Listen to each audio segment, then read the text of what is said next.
Bom dia, irmãos. A paz do Senhor Jesus a todos. Sejamos gratos ao Senhor, por mais este privilégio, de estudarmos a Tua Palavra, neste domingo. Nós vamos dar continuidade ao nosso estudo na segunda epístola de Paulo aos Coríntios. Hoje nós vamos estudar do capítulo 8 ao capítulo 10. Eu quero ler com os irmãos o versículo 4 e 5 do capítulo 10.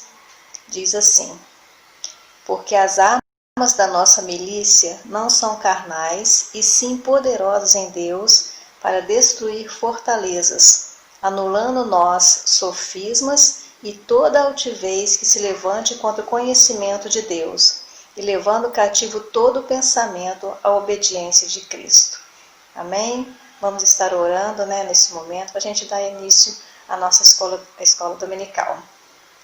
Senhor nosso Deus, Pai eterno, Deus santo, Deus que tem o controle de todas as coisas, ó Deus, em Tuas mãos, nós queremos louvar o Teu nome, queremos, ó Deus, ser gratos ao Senhor por esta manhã, por mais este domingo, Senhor. Nós podemos, ó Deus, estudar a Tua Palavra, Senhor.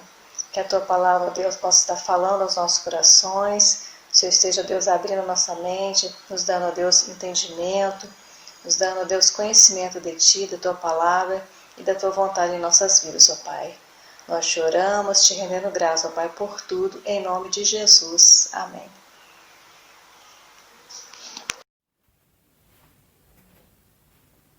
Bom dia, irmãos, graças e paz. Vamos adorar ao Senhor.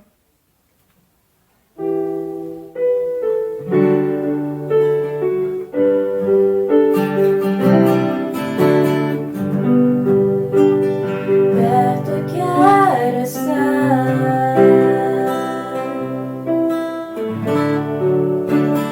junto aos Teus pés, pois prazer maior não há que me render e Te adorar. Tudo que há em mim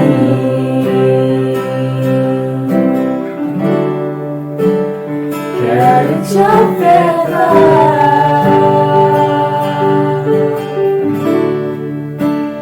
mas ainda pouco eu sei, se comparado ao que ganhei. Não sou apenas servo, Teu amigo me tornei. Te louvarei,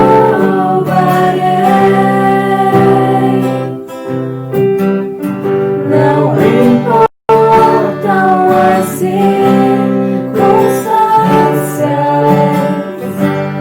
adorarei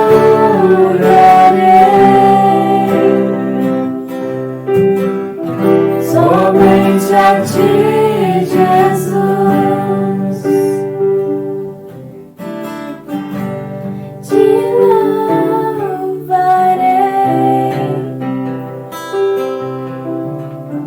não importam as circunstâncias, adorarei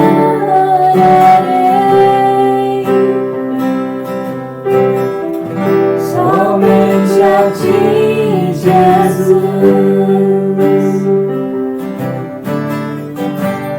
Te louvarei,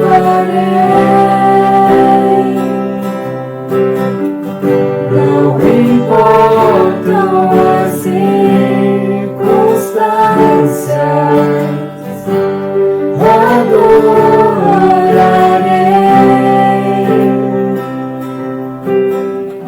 somente a Ti, Jesus. Somente a Ti, Jesus.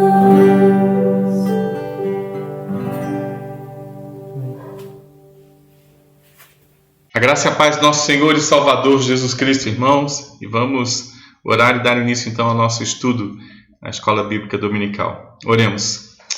Paizinho, nós te louvamos, a Deus, Nós te adoramos, te louvaremos, ó Pai, por tudo que o Senhor já fez por nós ali na cruz do Calvário. Pai, nos dê sabedoria, nos dê, Pai, contemplarmos, ó Deus, o tamanho da tua soberania. Vivemos em função, ó Pai, da tua onipotência, da tua onisciência. O Senhor escreveu a história. Nos dê satisfação, ó Pai, no teu domínio, no teu governo. Pai, agora ministra aos nossos corações através da segunda epístola de Paulo aos Coríntios, capítulo 8, capítulo 9 e capítulo 10. É a nossa oração, Pai, dependendo do Senhor, em nome de Jesus. Amém e amém.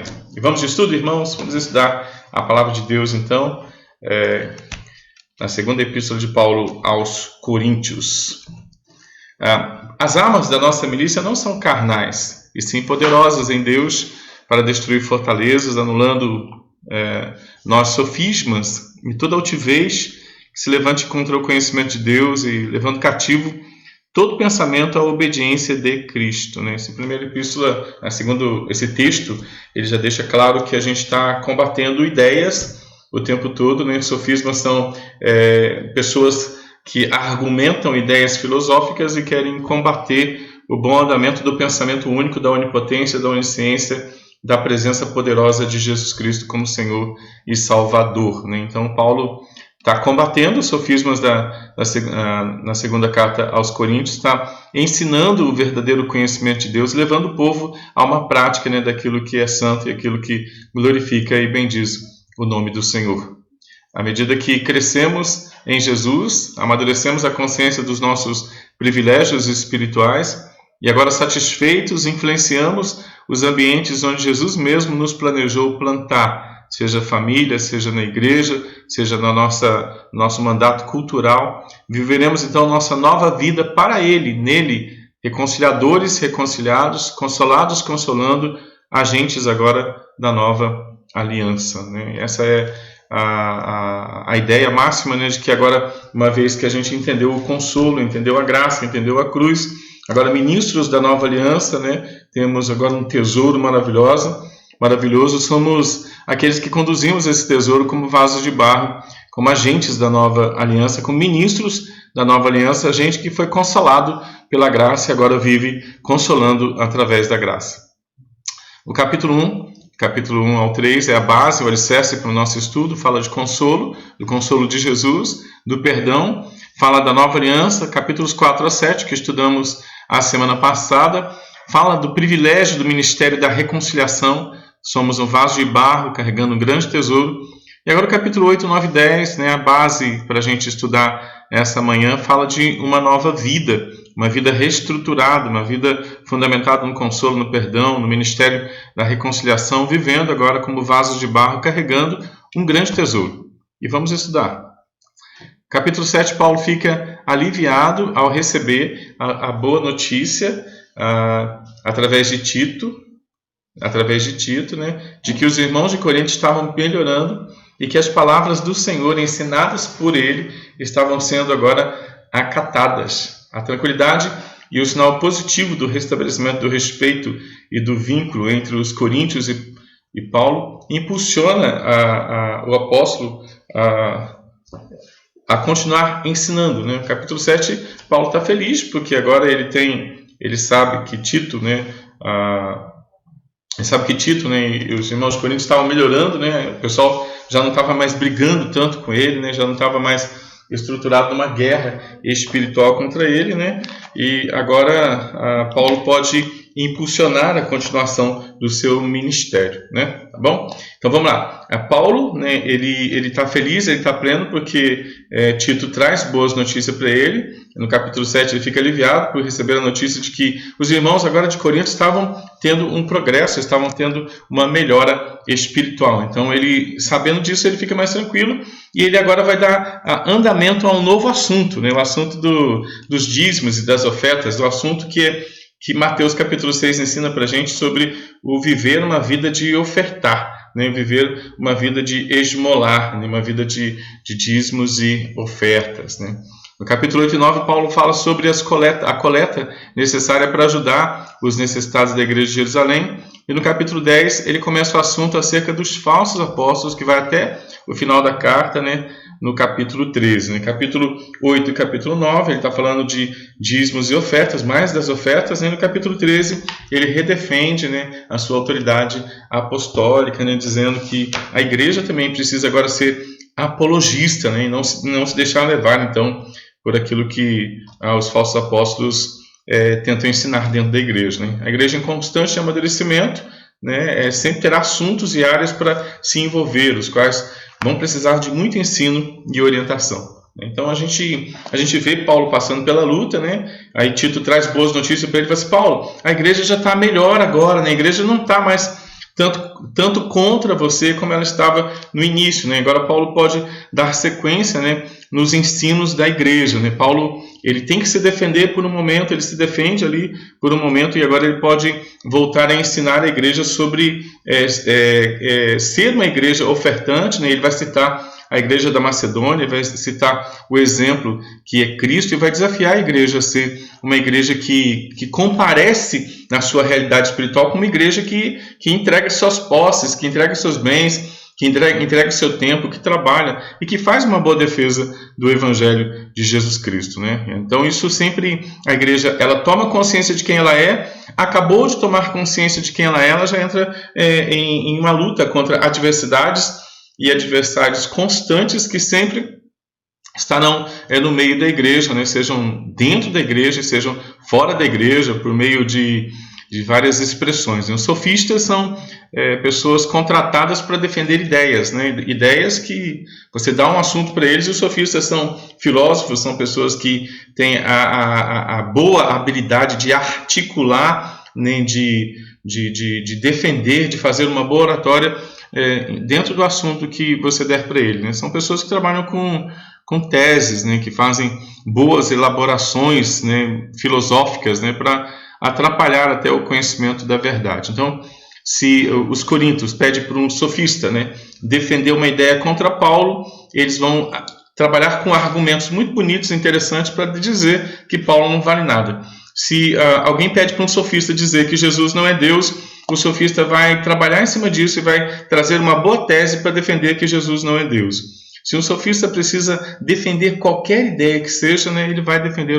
qualquer ideia que seja, mesmo lá no corpo de Cristo, né, então ele é contra o Evangelho, né, ele é um argumentador com bons argumentos, né, contra as verdades do reino de Deus. Então isso é uma luta constante. Nós estamos carregados de pensadores, né, no nosso tempo, né? Pensadores que articulam a palavra escrita de Deus, falam sobre o Pai, falam sobre o Filho, falam sobre o Espírito Santo, falam até sobre o pecado, falam sobre a igreja, falam sobre o fim de todas as coisas, mas são sofistas, né? São articuladores que não se fundamentam naquilo que está escrito, né? Então Paulo agora aproveita que a igreja o ouve mais, né? Aproveita que o pessoal o aceita mais, agora como apóstolo, e ele recomeça o seu treinamento naquela igreja que depois de 5 anos, né, tinha trazido tantos problemas.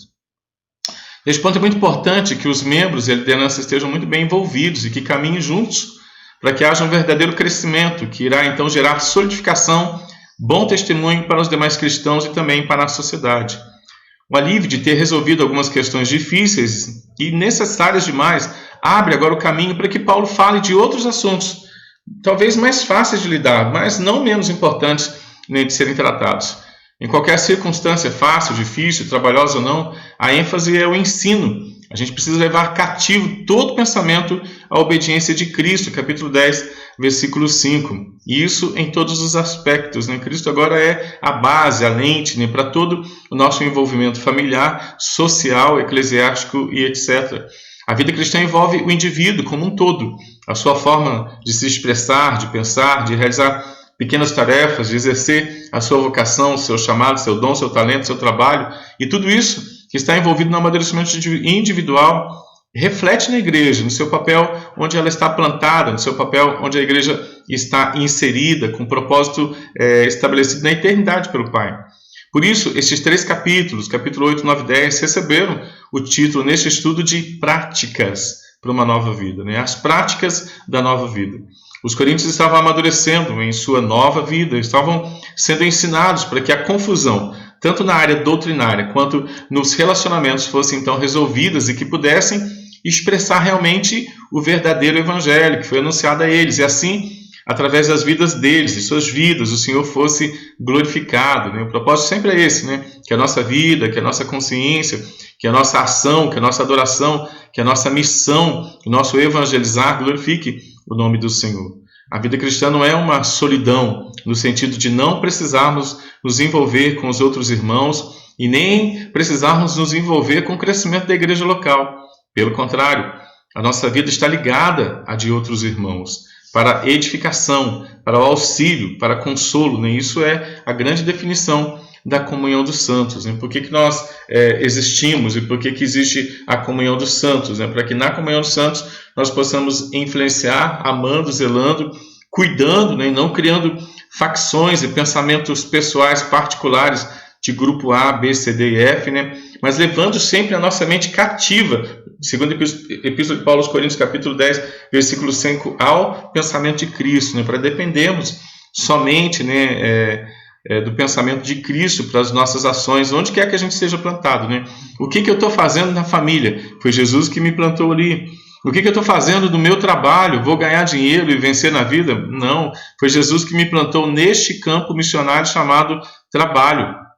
Quem vai dar o sustento, né, segundo as afirmações de Jesus em Mateus capítulo 6, é Ele mesmo. Mas o trabalho é um ambiente interessante onde as cartas paulinas mandam que a gente influencie, não com o pensamento desesperado de crescer na vida pisando nas outras pessoas, mas com o desespero de ganhar muito dinheiro, mas com a consciência de sermos missionários no nosso trabalho, com a consciência de sermos missionários nas nossas famílias, adoradores, proclamadores na nossa família, adoradores, proclamadores no nosso trabalho, adoradores, proclamadores onde quer que o Senhor nos plante, né? Somos aqueles que levamos edificação, auxílio e consolo onde o Senhor tenha nos plantado. Podemos relembrar a exortação dada no capítulo 6 para eles se dilatarem. Dilatai-vos para que o coração seja aberto, não limitado a si mesmo, no meu eu, mas sendo instrumentos de bênção na vida de outras pessoas, seja através de atitude, seja através da firmeza no ensino, né? Nós somos aqueles que nos dilatamos, aqueles que expressamos essa graça maravilhosa que Deus nos deu de presente na cruz do Calvário. Somos embaixadores do Reino de Deus, temos um grande tesouro, um tesouro em vasos de barro. Era isso que Paulo queria ver nos Coríntios. É isso que é necessário também para hoje, para a igreja atual. E é isso que a gente vai estudar nos capítulos 8 e 9. Olha o versículo para a gente alavancar a nossa leitura no capítulo 8 e 9. Como, porém, em tudo manifestais superabundância na fé, na palavra, no saber, no cuidado e em nosso amor para convosco, assim também abundeis nesta graça, né? O trabalho continua. A gente vive num progresso espiritual, né? Não acabou o que Deus tem para fazer em nós, nem para fazer através de nós, né? O que Deus faz em nós é diário, é constante, né? É devocional. E quanto mais a gente se expõe à leitura da palavra, ao estudo da palavra de Deus, quanto mais a gente se expõe, né, está dobrado diante de Jesus para ouvir os ensinamentos de Cristo, né, a gente ora, Senhor, me usa. Ora, Senhor, me usa, me ensina a te amar, Senhor, me ensina a amar, Senhor. E aí o Senhor vai nos usar onde Ele já nos plantou. Nós já estamos plantados onde o Senhor desejava que estivéssemos, onde o Senhor planejou, onde o Senhor planejou na eternidade. Por seus decretos maravilhosos, né, pela sua providência divina maravilhosa, o Senhor nos imaginou, o Senhor nos planejou, o Senhor nos escreveu. Né, a meditação que a gente escreveu hoje de manhã fala sobre o Salmo 139. Os meus dias foram todos escritos e determinados pelo Senhor. Então, quanto mais maduro eu for, mais eu vou entender este amor, mais eu vou entender essa onipotência de Deus, essa onisciência do Senhor, mais eu vou entender a presença dEle e mais eu vou admirá-lo numa vida prática. Isso é prático, né? Admirar o Senhor se torna prático na minha existência. Eu vou agora viver com relevância para glorificar, né, aquilo que já foi feito para mim, né, na cruz do Calvário. Né? A justificação, né, a graça que me leva à consciência da glória, me coloca agora numa existência, né, para viver uma história para a glória do Senhor. Né? Então vamos lá, vamos trabalhar. Conforme a Bíblia de Genebra, O assunto destes capítulos são tratados em 3 partes. Primeiro, o exemplo dos crentes da Macedônia, o exemplo de Jesus e agora o pedido moderado de ajuda, né? Então, vamos olhar esses 3 exemplos aí e aprender nessa coisa prática, né, de viver uma vida, né, para a glória de Deus dentro do contexto eclesiástico. O exemplo dado pelos irmãos lá da Macedônia, capítulo 8, de 1 a 7, você pode acompanhar na sua Bíblia, né, dá uma olhada aí. Paulo inicia o assunto falando dos cristãos da Macedônia, Filipos, Tessalônica e Bereia, os quais, mesmo passando por muitas tribulações, mesmo tendo poucos recursos, pediram para que pudesse participar da ajuda aos cristãos de Jerusalém. É interessante a gente entender que, por menos que a gente tem, a gente sempre tem mais do que alguém. Né? Até deu uma riminha, né? Por menos que a gente tem, a gente sempre tem mais do que alguém. Então, a gente não precisa dizer, eu não vou participar. A gente não precisa dizer, assim como os macedônios não disseram, olha, a gente tem pouco recurso, a gente não vai ajudar a igreja de Jerusalém. Não, muito pelo contrário. Eles entenderam o privilégio de participar. Eles entenderam o privilégio de fazer alguma coisa e participar da ajuda, né, da igreja de Jerusalém. Né? Paulo afirma que essa atitude tão desprendida e amável tinha como fundamento a graça do próprio Deus na vida deles. E Paulo diz assim, também, irmãos, vos fazemos conhecer a graça de Deus concedida às igrejas da Macedônia. No meio de muita prova, de muita tribulação, manifestaram abundância de alegria, de satisfação no Senhor, e a profunda pobreza deles superabundou em grande riqueza da sua generosidade. A grande tesouro que a igreja tem é a satisfação no sacrifício de Cristo, é a alegria. Né? A gente vê que eles tinham abundância de alegria, muita consciência. Abundância de alegria é ter muita consciência da cruz, é ter muita consciência da justificação, é ter muita consciência na onipotência, na onipresença, na onipotência, na onisciência e na onipresença de Jesus. Quanto mais essa certeza, né, de poder de Jesus Cristo, mais a alegria vem. O problema é a gente não confiar no poder de Jesus, a gente não confiar no governo de Jesus, então a gente não se torna alegre. E se a gente não se torna alegre, irmãos, a gente não participa com alegria, então, com abundância de alegria, em nada que nos é colocado às mãos. Se a igreja da Macedônia fosse pensar na sua condição financeira, ela diria, né, e com muita autoridade diria, e seria muito bem desculpado e muito bem entendido, nós não temos condições financeiras. E todo mundo ia dizer, não, pode ficar tranquilo, a gente sabe que vocês são uma igreja pobre mesmo. Não existe igreja pobre, existe igreja com abundância de alegria e existe igreja sem abundância de alegria. A riqueza da igreja, o que consiste a majestade rica da igreja, ela ser abundante da alegria por aquilo que foi feito por ela na cruz do Calvário. Aí ela é alegre, porque a alegria é fruto do Espírito Santo. E essa ideia do amor, alegria, paz e ânimo que é do Espírito Santo, essa é a riqueza consciente da igreja, ou é a pobreza inconsciente da igreja. Porque ou a igreja entende que ela é amada, ou a igreja entende que ela é alegre, que ela tem paz, que ela tem ânimo naquilo que foi feito por Jesus, ou ela entende isso e se torna então uma igreja abundante de alegria, ou ela é muito pobre. Ela é muito pobre porque ela não tem os recursos da consciência sobre aquilo que foi feito por Cristo Jesus. A profunda pobreza dele superabundou em grande riqueza da sua generosidade. Então, a consciência daquilo que foi feito é transformada em riqueza. Né? E a gente se torna, então, generoso. Né? A gente se torna, então, alguém que é prático na nossa vida, na nossa relação com o nosso próximo. Seja o nosso próximo eclesiástico, o nosso irmão, ou seja o nosso próximo extra-eclesiástico, que são aqueles com quem nós trabalhamos, com quem nós convivemos no nosso dia a dia, com o Simão que Deus deu de presente para a gente influenciar com graça e com riqueza de alegria na vida dele. Okay? O maior estímulo para que os macedônios se oferecessem nessa doação era a graça de Deus, a riqueza e a alegria deles. A gratidão pelo amor do Senhor os levava a não olharem as suas próprias circunstâncias, né? Profunda pobreza deles, né? E assim participaram, ajudaram, ofereceram-se então como cooperadores, não com profunda pobreza, né? Mas com alegria plena. Participaram, ofereceram. Ao falar dos macedônios, Paulo estava deixando bem claro aos coríntios que o que faz a diferença não é dinheiro, não é posição social, não é o ser reconhecido na sociedade, mas sim conseguir experimentar em Cristo Jesus, entender e viver a plenitude da alegria, da graça do Senhor, convivendo e existindo dentro da gente. A coisa mais psicossomática que pode existir na vida do cristão é a alegria do Senhor. É a graça do Senhor dentro da mente.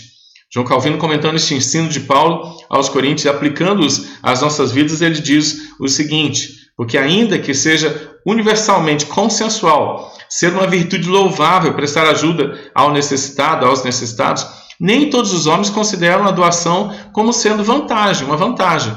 Nem tampouco atribuem isso à graça de Deus. Ao contrário disso, acreditam que uma coisa sua, ao ser doada, acabou, se perdeu.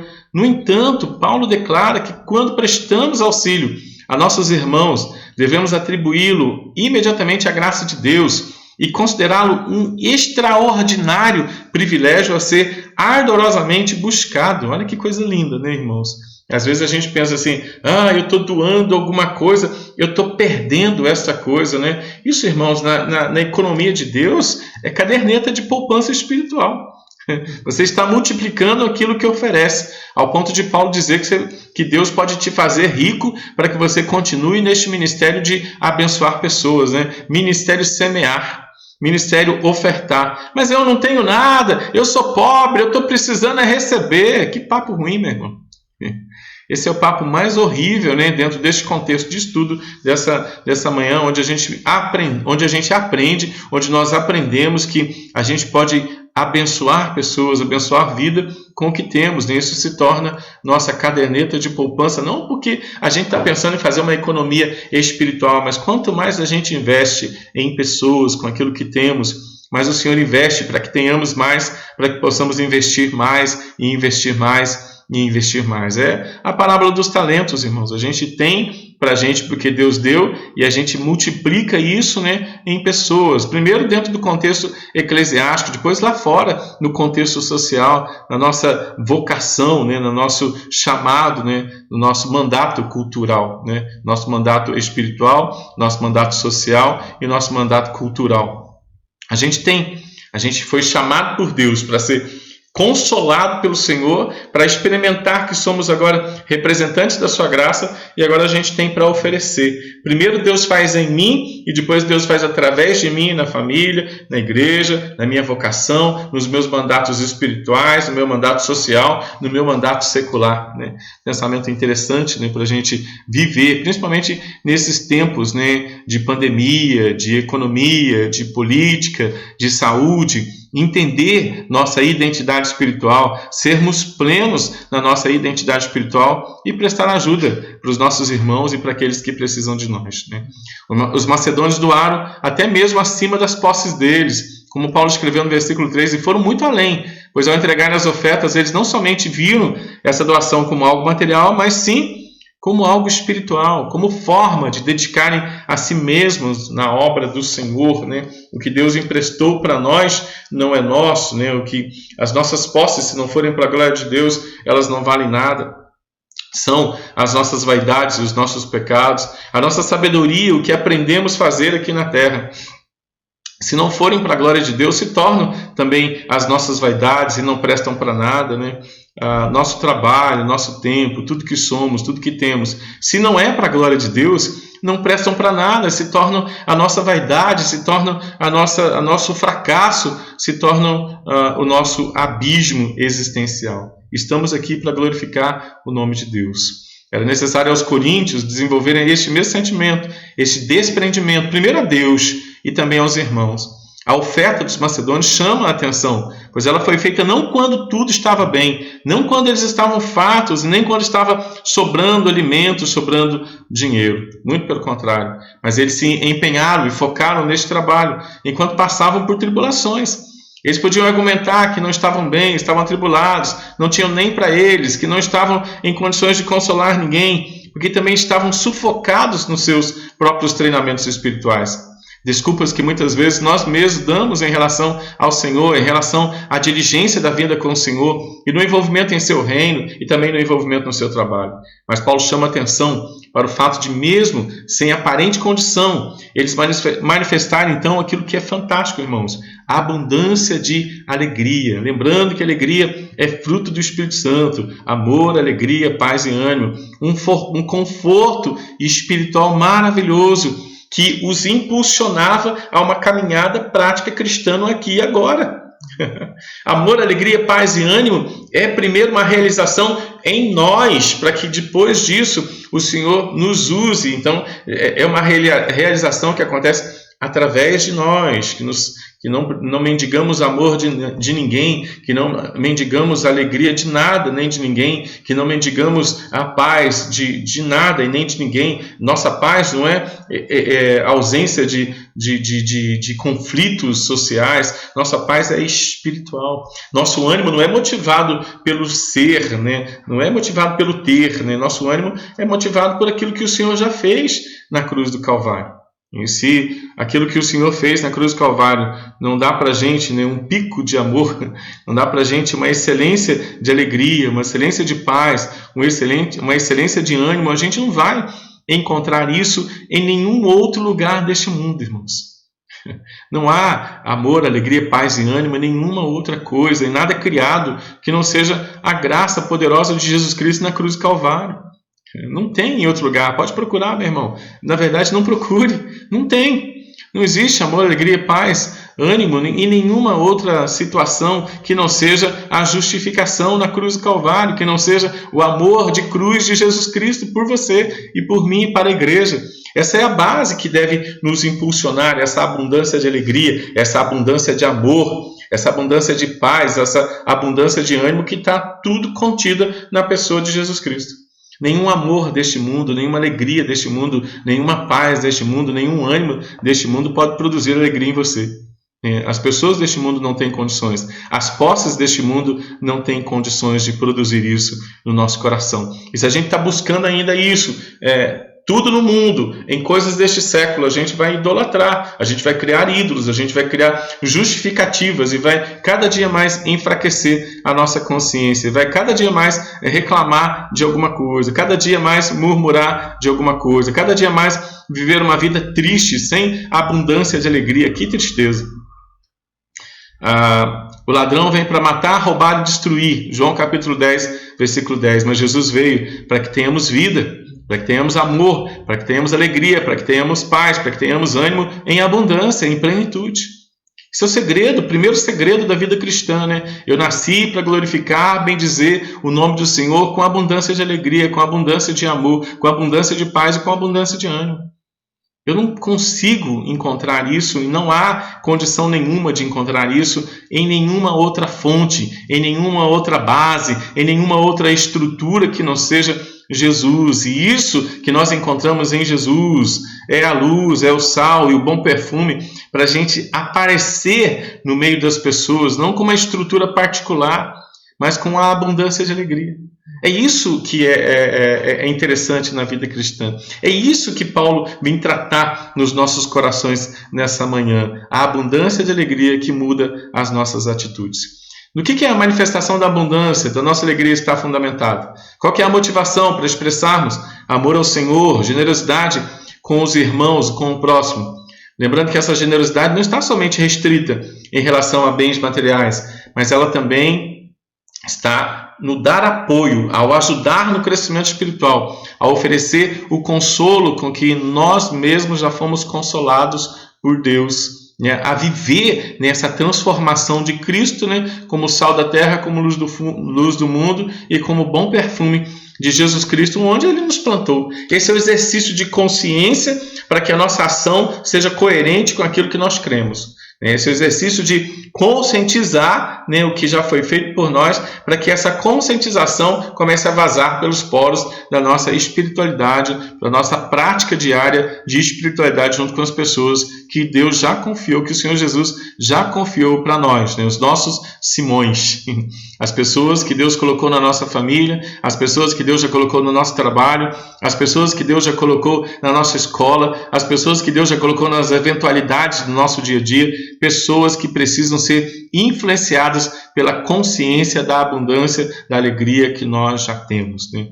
sacrificar antes, né? Consagra Jesus como Senhor no coração, para que a gente saiba responder às pessoas que vão olhar para a gente e ter necessidade de entender qual é a razão da esperança que nós temos, né? Que Deus nos ajude, que você entenda o seu chamado, que você entenda o seu privilégio, que você entenda a sua vocação, que entendamos o nosso privilégio, que entendamos a nossa vocação e possamos ser fonte de graça, de luz, de perfume, de sal da terra na vida das pessoas que já convivem conosco. Evangelizar é identificar as pessoas que Deus já colocou perto da gente. Muito mais do que colocar um palanque, muito mais do que ficar berrando nas ruas aí com um alto-falante, né? É identificar as pessoas que Deus já colocou na nossa vida. Mas antes disso, é identificar a abundância de alegria que o Senhor já colocou aqui, ó. Ao ponto de a gente não depender de nenhuma alegria deste século, ao ponto de a gente não depender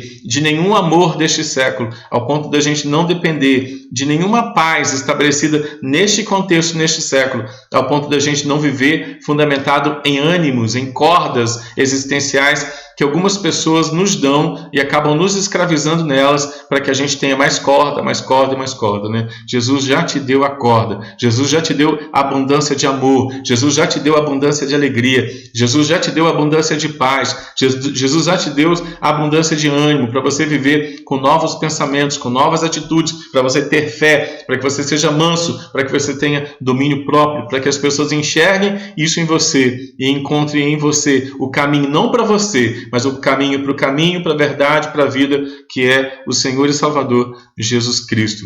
Ok? Consolados, consolando. Ministros da nova aliança. Paulo ainda diz que Tito foi também encarregado de falar desse assunto entre eles, dada a urgência e a importância desta oferta. Dessa forma assim como eles eram notáveis em outras áreas, que eles fossem agora também notáveis nessa área. Não por mera questão moral, mas para que assim, como os macedônios, eles pudessem também expressar a abundância da graça do Senhor no ofertar, no investir, com suas posses, com seus dinheiros, com seu tempo, com seu amor, com sua alegria, com sua paz, com seu ânimo na vida dos irmãos e na vida do seu próximo. O desafio é esse. Deus já te deu tudo o que você precisa para você ser altruísta, para você olhar para o teu próximo, para você levar esse consolo que você já tem, né? Ser consolador e apresentar esse consolo para que você já tem. Ser ministro da nova aliança e levar esse privilégio também para as pessoas que já convivem com você e precisam enxergar esse privilégio que pode acontecer através de você na vida deles, se você estiver consciente daquilo que já foi entregue para você. Ok? Como, porém, tudo, manifestar superabundância na fé, na palavra, no saber, em todo cuidado, em nosso amor para convosco, assim também abundeis, Coríntios, na graça de ofertar, na graça de semear, na graça de investir na vida das outras pessoas. A gente pode começar a se tornar generoso na vida das outras pessoas. A gente precisa começar a se tornar generoso na vida das outras pessoas. Você já semeou alguma coisa na vida do seu irmão nessa semana? Você já semeou alguma coisa na vida de alguém que trabalha com você essa semana? Você já semeou alguma coisa na vida de alguém que estude com você, alguém que seja do seu contexto de relacionamento? Você já deu um presente para alguém? Você já ofertou alguma coisa importante na vida de alguém? Aí se você disser para mim, eu não tenho nem para mim mesmo, nem convertido você é. Tá bom? Então vai lá começar tudo de novo, né? Entra numa sala de catecúmenos, né? Porque a conversão é a consciência daquilo que já foi feito por Jesus na cruz do Calvário, né? A conversão é o nome de duas mulheres, a graça e a glória, né? Você foi convertido pela graça para ir morar com a glória. Né? Para ir morar na glória com Jesus Cristo, né? Então, nesse intervalo, o que eu faço? Eu exercício de uma prática interessante. O exercício de uma vida santificada e transformada que glorifica, que bendiz o nome do Senhor com as suas posses, né? Exercitar o semear e exercitar abençoar alguém com alguma coisa que você tem. Você, mas eu só tenho isso, né? Então experimenta a multiplicação disso, né? Dá isso para alguém de presente, né? Ora, você, Senhor, o que eu devo ofertar na vida do meu irmão ou na vida do meu próximo que ele esteja precisando? E talvez seja, a brincadeira hoje é o arroz, né? Ninguém tem mais dinheiro para comprar o arroz, né? Oferta um pacote de arroz. Se for ofertar na vida do pastor, tem que ser integral, tá bom? Ou boilizado. Tô brincando, não precisa disso não, tá? Mas oferta alguma coisa na vida de alguém. Né? Alguém que está do seu lado aí, um vizinho, né? Surpreenda ele, né? Ele conhece você como o tio Patinhas do contexto social dele, né? Surpreende ele. Leva uma Bíblia de presente para ele, leva uma caixa de... Como é que é o nome daquele chocolate famoso lá? Como é que chama, Raquel, aquele chocolate famoso? Ferrero Rocher. Né? Se tiver diet, pode trazer uma para mim. Se não tiver, não quero não. Surpreenda alguém, irmão. Surpreenda aquela pessoa que trabalha com você e só enxerga você como tio Patinhas do trabalho dele. Surpreende alguém que estuda com você e só conhece você como tio Patinhas, o crente pão duro. Leva alguma coisa, irmãos. O seu vizinho que precisa ser influenciado por você, alguém que trabalha com você, alguém que você conheça, que há muito tempo está esperando a sua generosidade na vida dele, né? E você precisa se manifestar superabundante, né? Também nesse ensinamento. É Paulo treinando a igreja, né? Então a gente repete o treinamento de Paulo, tá bom? Seja generoso na vida de alguém. Dê de presente alguma coisa que você tem. Olha, que frase bonita, né? Seja generoso na vida de alguém. Dê de presente alguma coisa que você tem. Pega uma roupa lá no seu guarda-roupa, né? Pega um sapato, pega uma meia, né? Nova. E semeia na vida de alguém. A palavra hoje é semear na vida de alguém, ok? Vamos lá. O exemplo de Jesus. Mais uma vez, a graça de Jesus é o padrão para que as boas atitudes sejam tomadas. Paulo deixa bem claro que ele não está mandando que os coríntios fizessem alguma coisa, ainda que tivesse autoridade para isso. Paulo está ensinando, despertando neles uma prática que não pode ser esquecida, irmãos. Os coríntios não deveriam se envolver nesse trabalho sem amor, sem reconhecimento da graça, sem desejo de se aprofundar nesse sentido. Os argumentos de Paulo são fortes, pois ele quer que o amor dos coríntios seja visto, pelo fato de já conhecerem o amor de Jesus. Jesus é o modelo em todas as épocas para o desenvolvimento de boas atitudes. Agora, olha que legal, né? Filipenses, Paulo vai trabalhar sempre isso, né? Para as igrejas, né? Jesus é o modelo de servo, Jesus é o modelo de entrega, né? E ele não está dizendo isso só para dizer, olha que legal, Jesus é o modelo.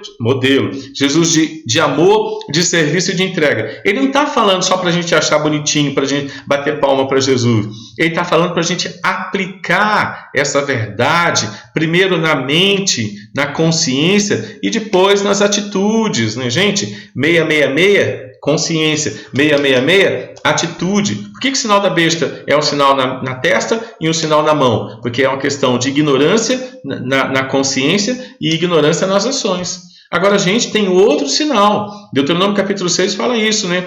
Para a gente ter isso entre os olhos e ter nas mãos, né? Consciência gera atitude, fé gera atitude, a fé gera adoração em primeiro lugar e ação em termos de serviço em segundo lugar, né? A fé gera adoração e oração e ação. A fé gera adoração, né? Adoração, oração e ação. Isso é o projeto da fé. Então não é só trabalhar e falar assim, eu vou fazer isso porque o pastor falou. Não faça isso porque o pastor falou. Faça isso como consequência de fé, como consequência do amor maravilhoso de Jesus na cruz do Calvário, né? Se for preciso, peça, Senhor, me dá amor para que eu consiga me envolver com pessoas. Me dá amor para eu te amar acima de qualquer amor, para que o Senhor seja a minha única alegria, para que o Senhor seja o meu único amor, para que o Senhor seja a minha única paz, para que o Senhor seja o meu único ânimo. Aí depois disso, a gente passa a ter bons pensamentos, a ter boas atitudes, né? Bondade, né? Bondade. E a gente começa a ter mansidão, também é uma boa atitude. A gente começa a ter domínio próprio, é uma excelente atitude. Tudo isso por causa da fé. A fé vai nos levar à consciência do amor, da alegria e da paz. É a fé que nos dá ânimo. É a fé que nos dá atitudes de pensamentos, né? Atitudes renovadas. É a fé que traz para a gente a mansidão que a gente não tem. É a fé que traz para a gente o domínio próprio que a gente não tem. E eu me incluo dentro de tudo isso. Eu preciso de fé para que eu seja dominado não pelo Edivaldo, mas eu seja dominado pela fé, pela graça, né? E eu preciso entender isso no meu dia a dia. No exercício do trabalho cristão, na ajuda aos irmãos, seja qual for a abrangência disso, no desprendimento em dar a si mesmo o que precisa estar muito evidente é a razão pela qual fazemos tudo isso. A base tem que ser o sacrifício de Jesus. A entrega de Jesus, que sendo rico, grande, todo-poderoso, único, poderoso, onisciente, ele se faz onipresente, irmãos. Ele se faz pobre para nos alcançar e nos tornar ricos. Ele se faz presente. Precisa ser muito claro isso em nossos corações, para que agora, ao encontrarmos qualquer obstáculo, ou qualquer desacordo, ou qualquer adversidade, ou adversários que vão aparecer, que sempre aparecerão, que sejam sofistas, sejam quem for, continuemos então na prática das boas obras, que foram preparados pelo Senhor, para que cada um de nós andemos então nas boas obras. Efésios capítulo 2, versículo 10 fala que o Senhor nos colocou em talento, seja ele 1 talento, seja ele 2 talentos, seja ele 5 talentos, para a gente desenvolver a consciência dele.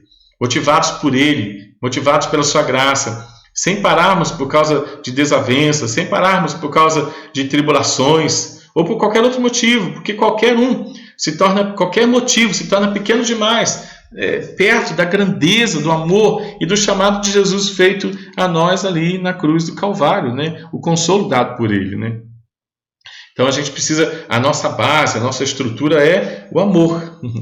Qual o adorno dessa vida, né? O amor, né? Qual que é a base da nossa ação? É o amor de Jesus, né? Qual é a base do nosso perdão? É o amor de Jesus. Qual é a base da nossa oração? É o amor de Jesus. Qual é a base da nossa adoração? É o amor de Jesus. Qual é a base da nossa ação? É o amor de Jesus.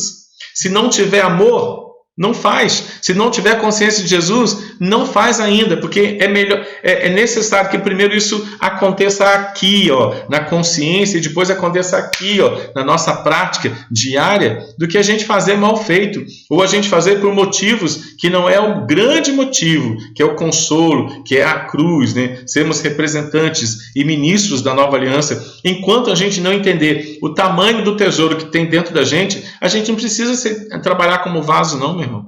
A gente precisa orar então primeiro. A oração não é um monte de petição acerca de um monte de coisa da terra, não. A oração tem relação com santificação. Senhor, me faz entender o teu amor. Senhor, me faz me desprender de mim mesmo e amar como o Senhor requer que eu ame. Porque a nossa insígnia, né, o nosso distintivo espiritual é o amor. O amor primeiro pelo Senhor e depois o amor pela missão, pelos projetos e pelas pessoas que o Senhor colocou na nossa caminhada cristã. Ok? Vamos caminhar? Não, caminhar.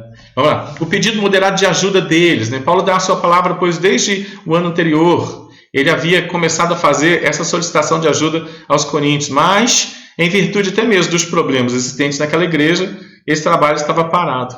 A exortação de Paulo era para que a obra fosse completada, para que o querer dos coríntios agora se transformasse também em ação. Antes de resolver os problemas da primeira epístola, né, e ele até fala em Coríntios 13, né, não adianta nada dar o meu corpo todo para ser queimado se a base não for o amor, se não tiver compreensão daquilo que foi feito por Jesus. Ele bate nele dizendo assim, quando eu era menino, eu falava como menino, não tinha consciência do amor. Eu sentia como menino, não tinha consciência do amor. Eu pensava como menino, não tinha consciência do amor. Eu agia como criança, como menino, como infantil, né? Me vestia como criança, como menino, como infantil. Usava as minhas redes sociais como criança, como infantil. Usava os meus relacionamentos como criança, como infantil. Mas, a partir do momento que o amor, a consciência entrou na minha consciência, eu abandonei, eu desisti das coisas que são próprias de menino, né? E aí agora a gente vai entendendo, né, que a gente precisa compreender quem é Jesus. A gente precisa compreender a justificação, para que a nossa santificação, caminhando para a glorificação, ela seja plena naquilo que já foi feito por Cristo Jesus, né? Vamos lá, vamos caminhar. Ainda que o exemplo dos macedônios fosse excelente, deram muito além de suas posses. Paulo trata os coríntios como se eles ainda não tivessem a mesma maturidade. E eles não tinham mesmo ainda a mesma maturidade. A soberba, a disputa por importância dentro e fora da igreja, os partidarismos dentro da igreja, a santificação tão superficial deles era refletida lá no trabalho externo. Como já vimos, essa falta de crescimento na vida cristã individual afeta a prática coletiva, individual, familiar, eclesiástica, social. Ok? E Paulo, então, para evitar que as coisas fossem feitas com reclamações, com questionamentos, com murmurações, com mais confusão, com justificativas, ele estabelece agora um critério. Porque, capítulo 8, versículo 12 a 15.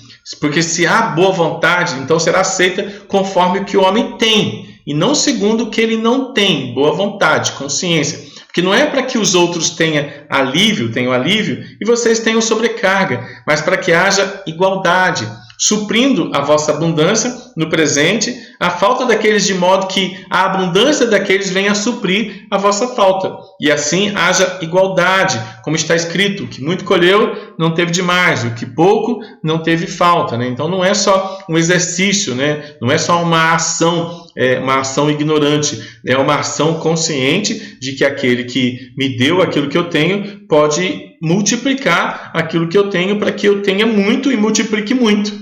Alguém disse que se os teus tesouros aumentam, não aumente o seu muro, aumente a sua mesa. Isso é um exercício cristão de altruísmo, de vida com Deus, de vida amadurecida no Senhor. Se você tem muito, não aumente o seu muro para proteger o seu muito, aumente a sua mesa, vá aumentando a sua mesa, para que então as pessoas encontrem em você uma base, no mínimo social, no mínimo secular, para que elas possam chegar também ao espiritual que você tem. Toda atitude social, toda atitude secular depende da consciência espiritual que os cristãos têm na justificação. A nossa ação social, santificação, é fundamentada numa satisfação espiritual. Aquele que é alegre no Senhor, aquele que tem a alegria do Senhor, ele vive essa alegria na sua família, na sociedade, nos seus investimentos espirituais, nos seus investimentos seculares, ele está vivendo, dentro dos seus investimentos coletivos ou individuais, a graça poderosa oferecida na cruz do Calvário, consolo maravilhoso, o ser advogado não é o termo, eu esqueci o termo, ministro da nova aliança, de carregar um tesouro maravilhoso dentro de si mesmo. Finalizando então o capítulo 8, Paulo fala de pessoas que o ajudariam nessa tarefa de recolher as ofertas. Tito, já conhecido dos coríntios, se dispôs a voltar lá e levou outro homem valoroso cujo nome não é citado. Vamos caminhar. Paulo não queria que ninguém, principalmente os coríntios, duvidassem de sua atitude, de seu pedido das ofertas. Por isso, representantes de algumas igrejas acompanharam Tito neste trabalho. Paulo queria evitar qualquer aparência de erro ou que causasse dúvida nos coríntios. Olha o que diz, capítulo 8, versículo 20 e 21. Evitando assim que alguém nos acuse em face dessa generosa dádiva administrada por nós, pois o que nos preocupa é procedermos honestamente, não só perante o Senhor, como também diante dos homens. Então Paulo não estava de brincadeira no seu ministério de recolher as ofertas para a igreja de Jerusalém, então ele não queria também que ninguém pensasse isso dele, Então ele era alguém cauteloso, E essa cautela de Paulo coloca Tito, coloca outras pessoas para ele buscar as ofertas, contar as ofertas e levar então essas ofertas, direcionar essas ofertas para a igreja de Jerusalém. O capítulo 9 vincula mais uma vez a generosidade à graça de Deus, ao amor estabelecido na cruz. Antes, porém, de desenvolver este assunto, Paulo exorta os coríntios para que não fossem negligentes na coleta e para que deixasse tudo pronto, pois Tito chegaria em breve com representantes das igrejas, inclusive da Macedônia, e seria vergonhoso para eles que, sendo abastados, não tivessem preparado tudo também com zelo. Então, a base, Paulo fala, olha, os macedônios fizeram, olha, Jesus é o modelo de ofertar, e olha só, igreja, se organize, Tito está chegando aí, está chegando com os representantes, e vai ser uma vergonha, uma igreja rica, igual vocês, não levantar uma grande oferta para mandar para Jerusalém. Então Paulo, ele primeiro dá a base espiritual, mas também dá um puxãozinho de orelha, para que a ação dele seja motivada, para que haja então uma boa representação também de oferta, de ofertantes ali na igreja dos Coríntios.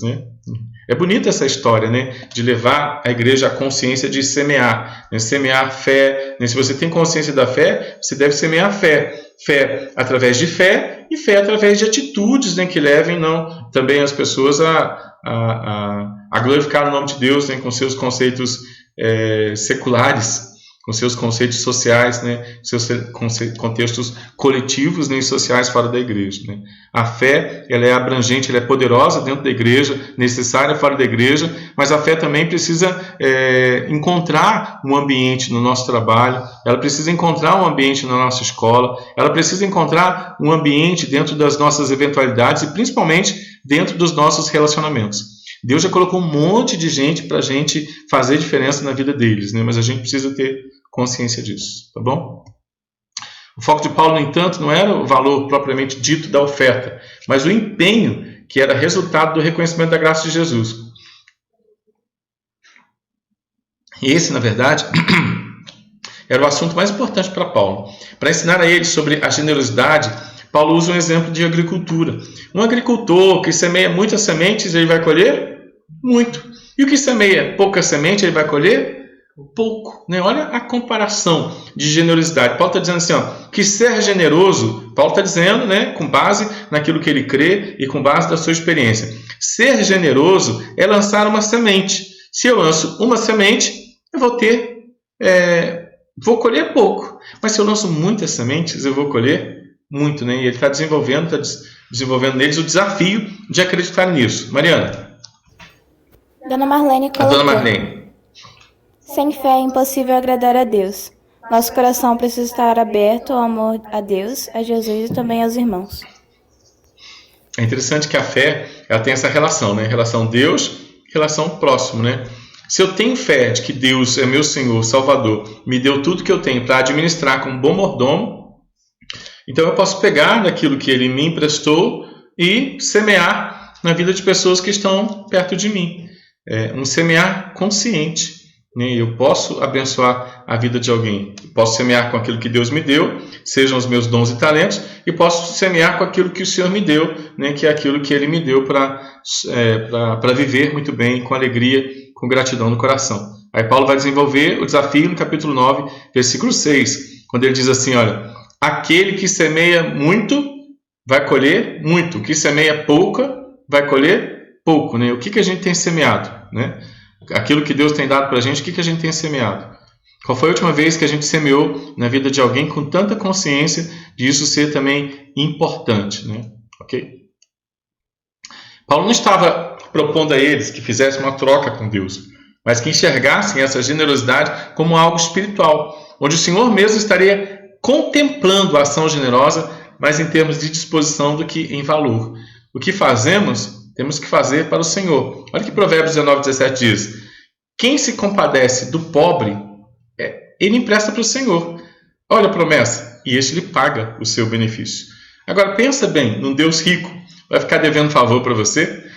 Porque você cuidou de alguém que Ele colocou do seu lado? Porque você foi atento. Mateus 25 é um texto maravilhoso, irmãos. Você está com a lâmpada cheia de azeite, então você desenvolve seu ministério dentro da igreja, multiplica isso dentro da igreja, e fora da igreja você está atento, olhando, contemplando, né, aquilo que Deus colocou para você contemplar também fora da igreja. Quem se compadece do pobre, né, de alguém que precisa, né, ele está emprestando para o Senhor. E Deus é muito generoso, meu irmão. E o Senhor paga este benefício. Né?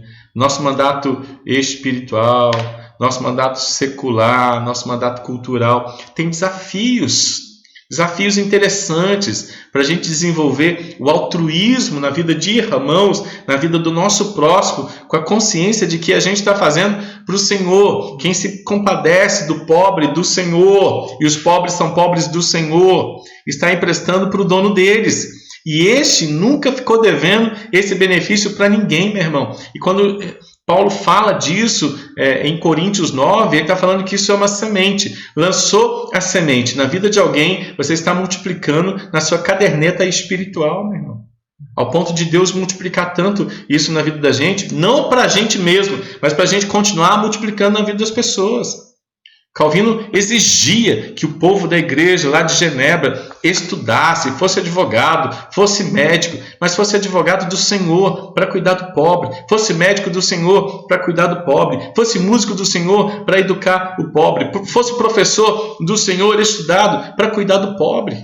Calvino entendia esse mandato cultural, onde a gente se enche de sabedoria, onde a gente galga amadurecimento social, não para nossa riqueza, não para nossa caderneta de poupança, mas para investir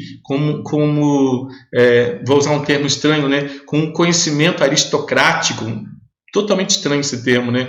Com a consciência de que a gente foi levantado para estudar, ser inteligente para cuidar do próximo. Isso é muito bonito, né? Isso é bem social, né? Quando a gente, época de eleição, e a gente está vendo na época de eleição, que os candidatos evangélicos tenham essa consciência de que o Senhor não está levantando eles para serem ricos através da política, mas para que tenham consciência de que vão servir ao Senhor Jesus Cristo através da política. Então, quando alguém te pedir voto, assim, você vai servir a Jesus através da política? Né? Isso é bem interessante. Né? O governo, né, lançado aos pés do Senhor para ser útil para a glória do Senhor. Ao agir com generosidade, não estamos fazendo isso diretamente para a pessoa mesmo, sendo ela que irá receber o benefício. Né? Fazemos para o Senhor, fazemos para a glória do Senhor. E por isso devemos fazer bem feito, irmãos, com seriedade, com disposição, com amor, e não com obrigação ou com medo de que o que doarmos venha então a fazer falta. Tem gente que faz só para tirar foto, né? Tem até as brincadeiras, né? O cara tá lá, e o cara se entrega uma marmita, né? E já faz uma selfie, já publica nas redes sociais, né? Olha como eu sou bonzinho, né? Olha como eu sou legalzinho, né? Tá vendo? Eu fiz isso, né? Eu ajudei a pessoa. Não, meu irmão, não é ajudar uma vez, é manter um auxílio, é se colocar à disposição da pessoa, né? É trabalhoso cuidar de pessoas, mas o Senhor, quem disse que o Senhor não requer isso de nós? Quem disse que o Senhor levantou uma igreja somente para adorar o seu nome, sendo que isso é o mais importante?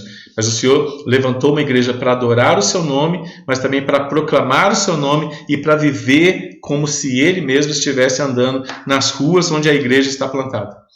A igreja oferece para a sociedade vários cristãos, para que os cristãos caminhem na sociedade como se Cristo mesmo estivesse caminhando na sociedade. Oh, que seriedade! Oh, que privilégio! Que Jesus nos capacite, que Jesus nos dê sabedoria para que possamos viver isso, evidenciar isso. Primeiro através de uma adoração séria, depois através de uma oração séria e depois através de uma ação também muito séria, né? A nossa fé, ela é primeiro vertical e depois ela também é horizontal, né? Ela é horizontal no sentido eclesiástico e depois ela é horizontal também no sentido social, no sentido secular. Dentro da nossa cultura, e nós temos também um papel para evidenciar, para viver no nosso dia a dia, individualmente, coletivamente, né? E espiritualmente. Que Deus nos capacite, irmãos, que Deus nos dê sabedoria para isso. Partindo do ponto material, Paulo nos ensina que nossa vida está totalmente guardada e controlada pelo Senhor. Maravilha! Quanto mais semeamos em seu reino, isso está novamente mais relacionado à disposição com que fazemos as coisas, o amor e a entrega com a qual vivemos para o Senhor, mais seremos supridos, mais veremos suas obras, suas boas mãos em todas e qualquer situação. E lembrando mais uma vez, os macedônios, eles não tinham tanta fartura, eles não tinham fartura material, mas eles tinham muita disposição, eles tinham muita consciência do ágape, o amor pelo Senhor, o amor do Senhor, e então, portanto, podiam desfrutar da alegria da sua bondade, do amor da sua bondade, da paz da sua bondade, do ânimo da sua bondade, da consciência da sua bondade, das ações da sua bondade, da fé, da bondade do Senhor, da mansidão, do domínio próprio, poderiam ser diferentes e fazer diferença. Amém? O contexto é oferta em dinheiro, em donativos, mas a abrangência deste ensino, meu irmão, é maravilhosa, é espiritual. Essa é uma verdade comprovada por Paulo ao falar da forma de doação do versículo 7. Cada um contribua segundo tiver proposto no coração, segundo tiver consciência no coração. Não é com tristeza, não é por necessidade. Deus ama a quem tem consciência de que ama e faz diferença por causa do fruto do Espírito Santo. Deus ama a quem oferece, oferta, semeia com a alegria do Espírito Santo, né? Então não é só um desenvolvimento, não é só um desafio, né, para a igreja, um desafio eclesiástico. É um desafio para crente transformado pela graça do Senhor. É um desafio de quem já passou pela conversão. É um desafio, um desafio para aqueles que têm consciência da cruz. É um desafio para aqueles que têm consciência do amor de Jesus. Jesus me ama, Ele é a minha alegria, Ele é a minha paz, é o meu ânimo. Fala, Mariana. Alcino colocou: irmãos, é importante lembrar que tudo que temos não é nosso, é de Deus. Somos apenas administradores. Só vamos doar com consciência de que Deus quer que nós nos desprendamos de tudo para glorificar o nome dele. Exatamente. Exatamente isso, Alcino. Exatamente isso. Não é meu, preciso ter consciência disso. Não sou meu, preciso ter consciência disso. Preciso entender, estou dentro de um processo, ok? Onde Deus age de maneira providente comigo, e o propósito que eu tenho é glorificar o nome de Jesus na comunhão dos santos, e ter atitudes de gente transformada fora também da comunhão dos santos. Esse é o desafio da igreja, o desafio de entender, lembrar que tudo que temos não é nosso, é do Senhor Jesus Cristo. Somos administradores, somos mordomos, e só vamos doar com consciência de que Deus quer que nos desprendamos de tudo, por causa do seu próprio desprendimento. A gente pode amar e viver porque Jesus amou e viveu, e Jesus é a graça que nós precisamos para viver tudo isso. A gente tem a consciência de Jesus, a gente tem consciência da graça, a gente tem a consciência da cruz, e a gente tem os modelos que a Bíblia dá de presente para a gente entender que a gente está aqui para glorificar o nome de Jesus, viver uma vida com propósito mesmo. Obrigado, Alcino, Deus abençoe, e vamos caminhar. A generosidade em tudo expressa gratidão, obediência e confiança no Senhor, o único que pode nos fazer superabundar nesta boa obra. Quanto mais envolvimento, mais liberalidade, quanto mais envolvimento, mais generosidade, mais amor, mais graças a Deus serão dadas por nós e por aqueles que estão por perto de nós. Okay? Além disso, quanto mais desprendidos formos daquilo que parece ser tão importante para nós, aquilo que possuímos, mais vamos nos enraizar na verdade que Deus é o dono de tudo. Deus é o dono da semente, o Senhor é o dono do pão, o Senhor é o dono do semeador, o Senhor é o dono de todas as coisas. E o Senhor nos requer cooperando com Ele. Quem aumenta os frutos daqueles que são generosos é o Senhor. Quem distribui é o Senhor. Quem supre as necessidades também é o Senhor. O nosso papel é sermos generosos, irmãos, gratos e obedientes à palavra de Cristo, Visto como na prova dessa ministração, glorificam a Deus pela obediência da vossa confissão quanto ao Evangelho de Cristo e pela liberalidade com que contribuís para eles e para todos, enquanto oram eles a vosso favor, com grande afeto, em virtude da superabundante graça de Deus que há em vós. Que bonito, Que bonito, a gente ser lembrado por ser crente generoso. A gente ser lembrado por participar da vida das pessoas de maneira generosa, ao ponto de doar o que temos, de ter, não somente saber bonitinho os conceitos da graça, os conceitos doutrinários, mas vivê-los numa prática coerente que tem muita relação em doar, em servir, em estar juntos, em conversar, em ouvir, que é uma virtude maravilhosa. Assim, olha, eu vou te ouvir, fala comigo, vou permanecer, vou ficar aqui do seu lado até que eu entenda que você não precisa mais de mim. E o grande desafio para a gente que se aproxima de pessoas é ser breve na vida de pessoas, dizer assim, olha, você não precisa de mim, mas enquanto você achar que precisa, estarei aqui para mostrar para você de quem você realmente precisa. É bonito isso, Você precisa de Jesus, você precisa da palavra de Jesus. Jesus e a palavra é tudo o que soluciona qualquer tipo de problema na humanidade. Jesus e sua palavra. Nós entramos na vida das pessoas para deixar bem claro duas coisas: Jesus e a palavra. Se depois que a pessoa aprendeu tudo sobre Jesus e a palavra, a pessoa se esquecer da gente, mas não se esquecer de Jesus e da palavra, convém que ele cresça e que você não apareça. Saia de cena o mais rápido possível, mas deixe Jesus em cena definitivamente para que a pessoa possa se ancorar no verdadeiro amor, na verdadeira alegria, na verdadeira paz e no verdadeiro ânimo.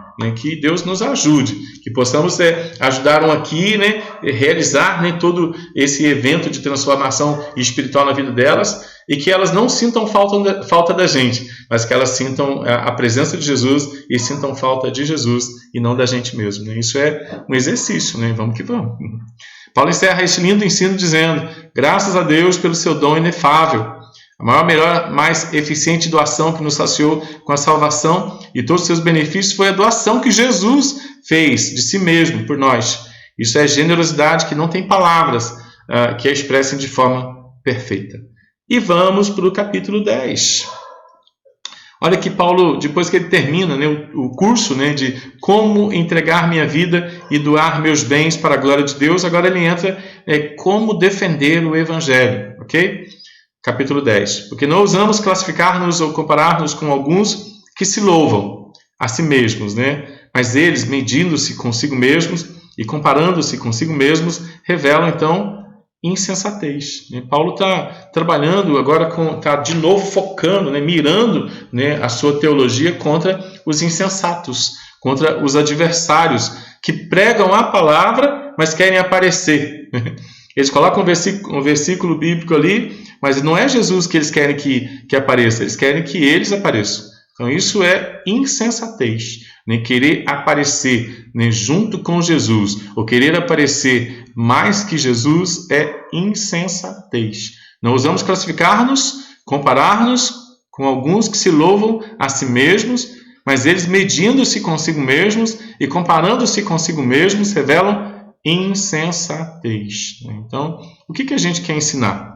Paulo está ensinando sobre ofertar, mas ele está dizendo que ofertar é o exercício de entregar tudo que eu tenho, sabendo que, primeiro, Jesus foi quem me deu o que eu tenho. Segundo, Jesus vai multiplicar. Agora, Paulo está ensinando que, principalmente para os adversários da igreja, os satanases da igreja, os diabolos da igreja, aqueles que combatem a verdade dentro da igreja ou fora da igreja, são insensatos. Porque quando você não prega Jesus, quando você prega a si mesmo, quando você quer aparecer demais da conta, você é insensato. E a gente tem que trabalhar com uma apologia contra a insensatez humana da autopromoção. Não é o homem que tem que aparecer, é Jesus que tem que aparecer, é a palavra que tem que aparecer. O dinamismo do Evangelho se dá quando é claro que a palavra de Deus aparece mais do que os homens, por causa da grandeza da palavra de Deus, por causa da grandeza do Deus da palavra, por causa da grandeza do Jesus da palavra escrita de Deus. Okay? Paulo passa novamente a falar sobre seu ministério, sobre seu chamado, e isso porque, apesar das boas notícias de Tito, ainda os adversários da igreja, os capetas da igreja, os demônios da igreja, os diabos da igreja, que são os falsos apóstolos, que são os falsos mestres, que são os falsos pastores, ainda estavam por lá, questionando o ensino, a autoridade de Paulo, questionando o trabalho de Paulo, irmãos. Isso tem dentro de todas as igrejas. Em toda a história, encontraremos pessoas, organizações que se levantarão contra a verdade da palavra escrita do Senhor. Sempre vai acontecer isso.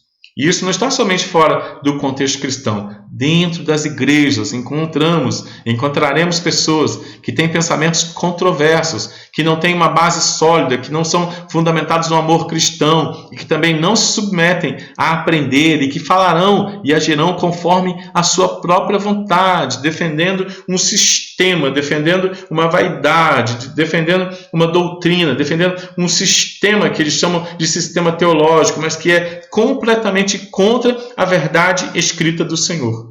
Por mais que fale do Senhor, por mais que tenha uma musiquinha de fundo para agradar o sistema, por mais que tenha eloquência, por mais que seja bonito, irmãos, colorido, por mais que fale de vitória neste século, está contrariando por completo a verdade escrita do Senhor. E a igreja precisa se posicionar. A igreja que é fundamentada na verdade, a igreja que ama a verdade, a igreja que conhece o sacrifício na cruz, a igreja que tem as duas meninas, a graça e a glória, não pode viver de qualquer jeito nessa história.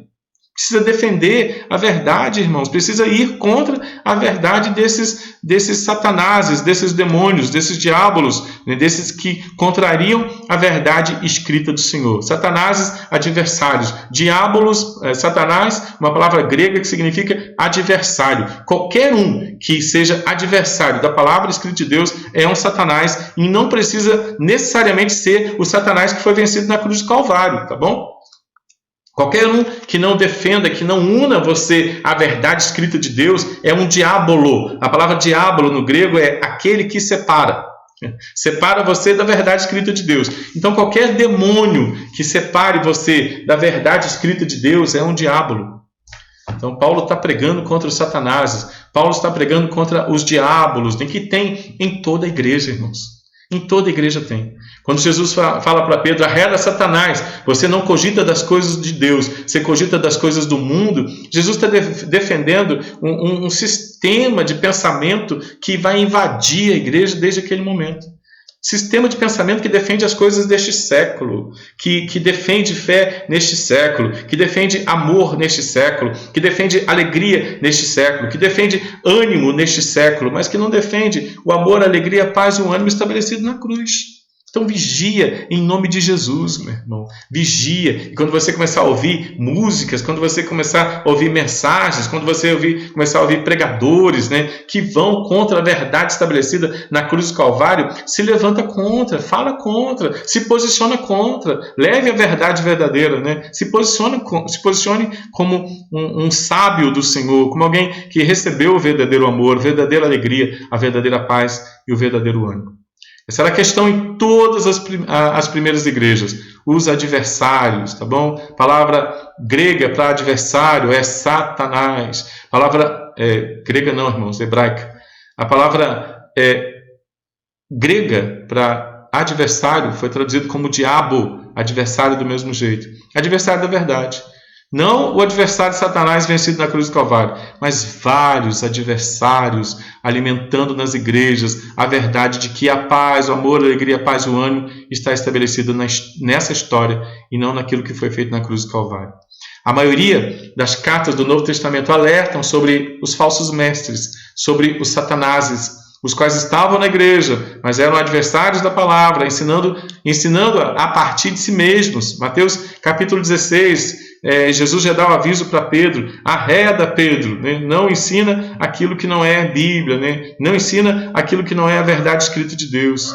Judas, ao escrever sua carta, ele inicia dizendo que pensou em escrever sobre a salvação, mas diante de tantos problemas, com falsos mestres, ele resolveu escrever sobre a necessidade de batalhar pela fé, que foi entregue de presente aos santos. Judas, versículo 3. Pedro e João em suas cartas também alertam os cristãos acerca do perigo dos falsos mestres. Em todas as cartas do Novo Testamento, eles estão presentes, adversários da verdade, dentro e fora da igreja, até hoje, sofistas, né, sofismas, né, carregadores de pesos, de doutrinas malditas, né, que não defendem, que não glorificam a ação vitoriosa de Jesus na cruz do Calvário. Paulo, além de denunciar esses homens, esses diabos, Satanás, precisa defender seu ministério, o qual estava fundamentado na graça de Jesus sobre a sua vida. No início do capítulo, Paulo se mantém escondido na mansidão e na benignidade de Cristo, mas sua humildade poderia se transformar em ousadia para tratar de assuntos que feriam a palavra de Deus, que feriam o ministério santo e também o seu próprio ministério individual. Os seus acusadores estavam sendo arrogantes, mentirosos, testando Paulo sobre a sua postura em relação a eles. Versículo 10. As cartas são duras, mas na nossa frente eles não têm coragem de falar nada. Isso são os ousados, né? os acusadores.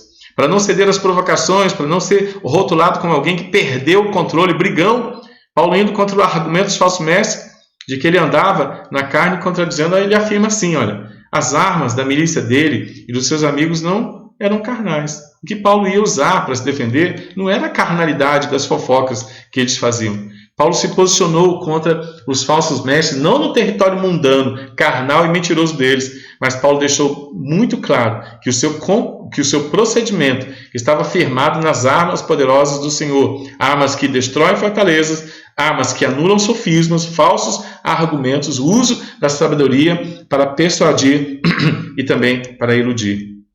Armas que destroem fortalezas, que anulam sofismas e também levam os pensamentos à obediência de Cristo. Paulo não estava em uma briga por poder contra os adversários. Ele queria mostrar a superioridade da palavra, que leva então todo pensamento, toda sabedoria, força, vontade, cativo, independente, dependente agora, preso a Jesus Cristo.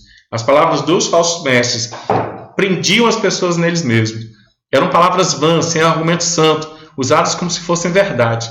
Encontramos essa mesma atitude no nosso contexto também, irmãos. Os falsos mestres prendendo as pessoas neles mesmos, né, usando palavras vãs, sem argumento santo, usadas como se fossem verdadeiras, mas o que é feio e é terrível, que consegue atrair uma multidão de pessoas e prender uma multidão de pessoas neles. Né? E às vezes a gente vê as igrejas, né, com pouco número de membros, assim, nossa, como é que aquele cara consegue ajuntar tanta gente ali na igreja? Irmãos, é muito fácil ajuntar pessoas quando você não prega a verdade, quando você prega a si mesmo e quando você prega um pragmatismo, quando você prega invenções e soluções sobre o amor, alegria, paz e ânimo neste século. Oferece amor, alegria, paz e ânimo neste século e você lota qualquer igreja. Oferece amor, alegria, paz e ânimo neste século e você prende um monte de pessoas a você. Aí você vai ser um coaching espiritual, você vai ser uma celebridade espiritual. Você pode colocar a sua foto na frente da sua igreja, né? Igreja bobona do reino de Deus, né? Com o fulano de tal, né? Soares. Igreja mané do reino de Deus, né? Agora com o fulano. Aí você inventa, você vai inventar, irmão. Aí você põe uma foto bonita, né? As pessoas vão tudo andar atrás de você. Não é assim que eles fazem? Pessoas que atraem pessoas para si mesmas, né? Mas que não levam as pessoas a Jesus, irmãos. Está carregado por aí, né? A palavra de Deus não é tão popular. A palavra de Deus ela é excelente na vida daqueles que são eleitos. Mateus capítulo 7 já avisava sobre isso, irmãos. Quando você pregar um falso evangelho, você vai encontrar uma multidão de pessoas entrando nessa porta larga, nessa estrada larga, né? Mas quando você pregar a verdade, poucos fecham com a verdade, a porta é estreita, o caminho é estreito, é apologia o tempo todo. Nós encontramos essa mesma atitude no nosso contexto também. Só que naquela época, Paulo e os outros escritores se posicionavam definitivamente contra eles, ensinaram as igrejas a fazer o mesmo. Isso se chama apologia, defender a fé que eu conheço. Se eu não conheço a fé, se ela não transforma o meu coração, eu não defendo. Interessante isso, né?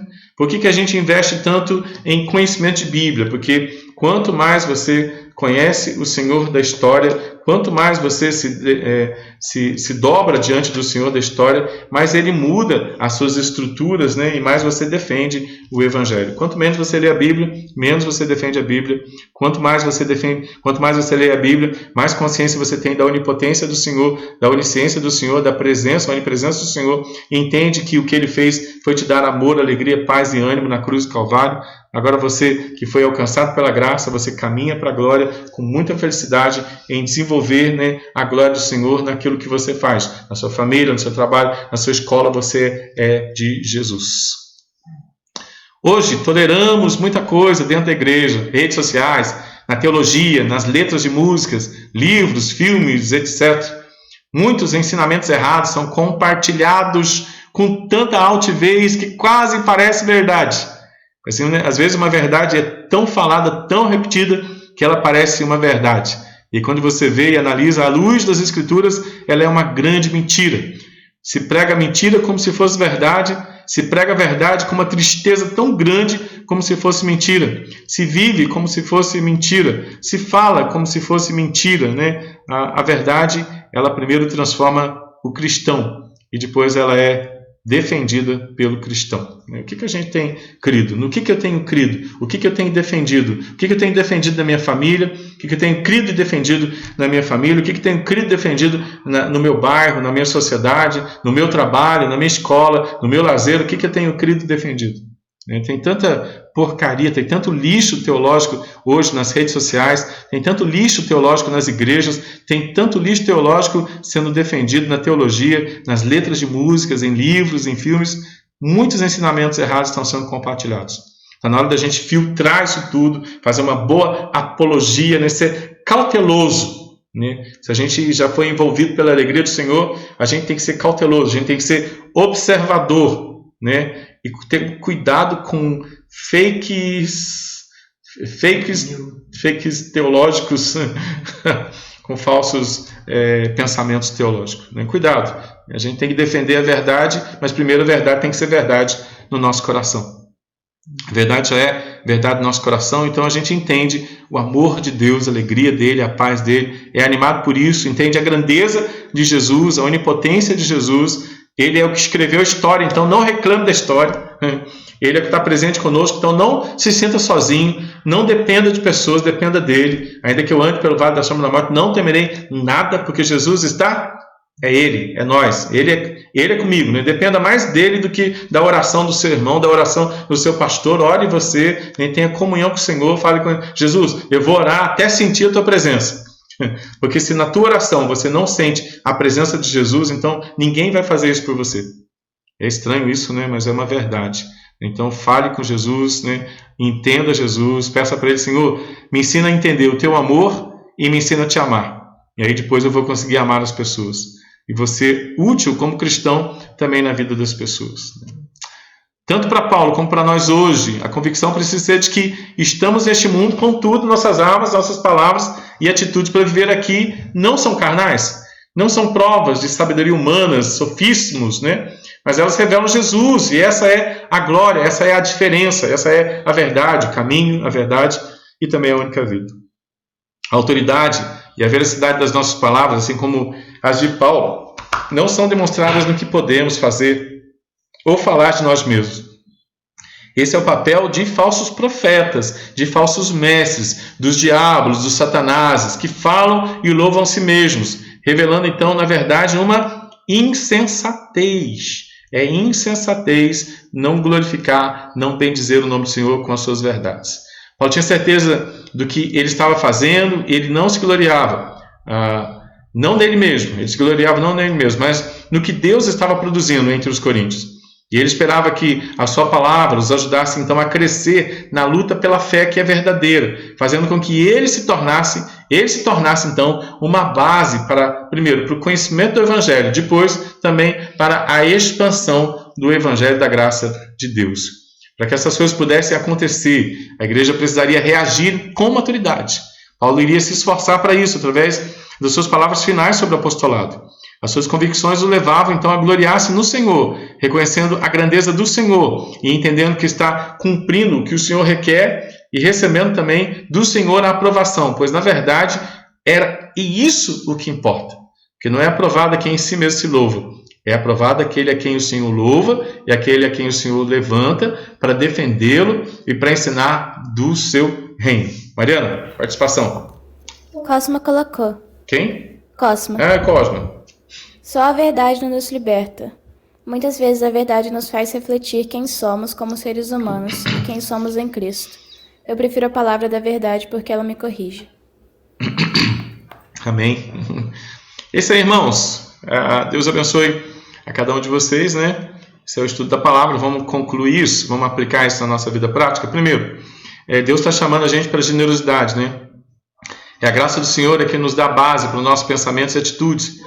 Se não tivermos o fundamento da graça, do amor, tudo o que fizermos será tudo em vão, sem sentido, sem propósito, e para a gente mesmo aparecer, e não para Cristo aparecer.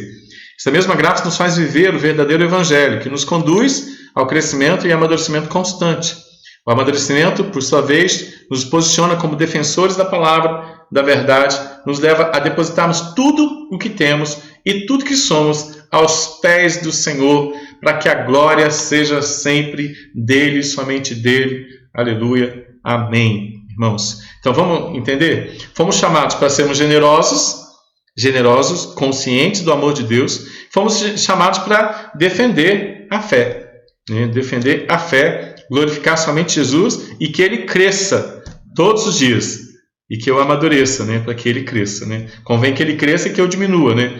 Mas eu diminuo e amadureço também, e ele é glorificado assim. Que possamos viver para a glória de Jesus e defender, né, o Evangelho todos os dias, seja na família, seja no trabalho, nas eventualidades, onde quer que o Senhor tenha nos plantado. Sejamos generosos e defensores do Evangelho. Seja generoso, meu irmão, defenda o Evangelho. Jesus nos use, Jesus nos aproveite. Amém? Vamos louvar a Deus?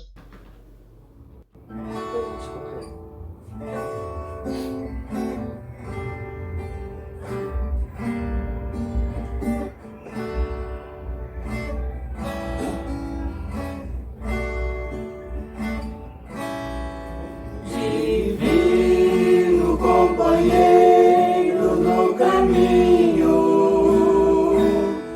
sua presença sinto logo ao transitar. Este dissipar-se toda sombra, já tenho luz, a luz bendita do amor. Fica, Senhor, já se faz tarde. Tens meu coração para acordar. Faz em mim morada permanente. Fica, Senhor, meu Salvador. A sombra da noite se aproxima e nela o tentador vai chegar. Não me deixe só no caminho. Ajuda-me ao céu chegar. Fica, Senhor, já se faz tarde. Tens meu coração para pousar. Faz em mim morada permanente. Fica, Senhor, meu Salvador.